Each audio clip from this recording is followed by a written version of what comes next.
कौन बनेगा नेता। नगर निगम के चुनाव पास आने वाले थे।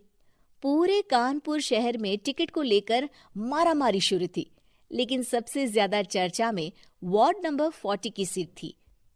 वो इसलिए क्योंकि इस बार वहां की सीट महिला के लिए आरक्षित थी। अब सवाल ये था कि चुनाव लड़ेगा कौन। इससे पहले ठाकुर साहब वहां से पार्षद थे और इस बार उन्होंने अपनी पत्नी सीमा ठाकुर को टिकट दिलवाई और ठाकुर साहब की शान के कारण सीमा जी ने 20,000 वोटों से चुनाव जीत लिया। अरे बधाई हो सीमा भाभी, अब तो आप वार्ड की पार्षद बन गई हैं।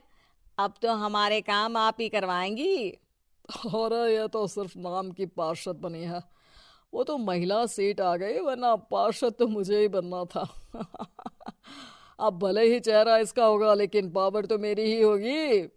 अरे वाह भाई साहब, क्या दिमाग लगाया है आपने भी। आइए आप लोग, खाना लगा दिया है सबके लिए। सीमा जी पार्षद बन चुकी थीं, फिर भी उनकी एक ना चलती।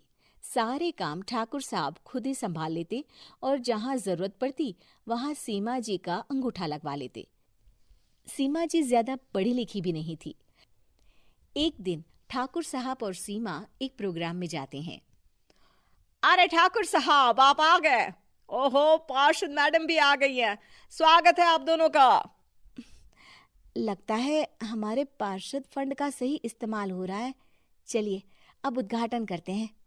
ये लीजिए ठाकुर साहब कैची, आप ही सबसे पहले प्रवेश कीजिए। सब लोग आगे निकल जाते हैं और सीमा जी पार्षद होने के बावजूद भी पीछे खड़ी रह जाती हैं। वो देखती हैं कि वेलकम बोर्ड पर उनका नाम है, लेकिन महिला होने के कारण कोई उनका सम्मान नहीं कर रहा।